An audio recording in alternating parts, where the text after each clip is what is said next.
మనం ఇంతవరకు ఈ 3 రోజులు కూడా చాలా విశేషంగా మీరందరూ కృషి చేసి ఈ కార్యక్రమాన్ని నిర్వహించారు.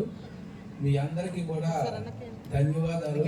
ఎందుకు అని అంటే ఇటువంటి మారుమూల ప్రాంతంలో మీరందరూ ఇటువంటి భవ్యమైనటువంటి కార్యక్రమాన్ని నిర్వహించారు అని అంటే రామాయణంలో జననీ జన్మభూమి స్వర్గాదపి గరీష్ అని ప్రతి ఒక్కరు కూడా తాను జన్మించినటువంటి స్థలము తన కన్నటువంటి తల్లిని మరిచిపోకూడదు అని రామాయణం చెప్పింది.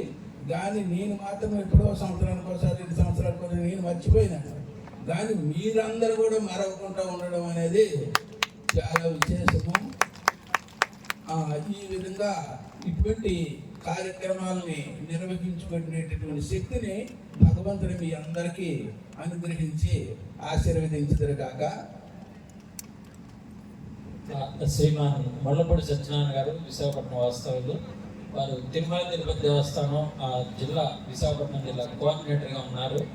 అక్కడ మరి అనేక మంది సేవలు చేయడానికి వెళ్తూ ఉంటారు అనమాట.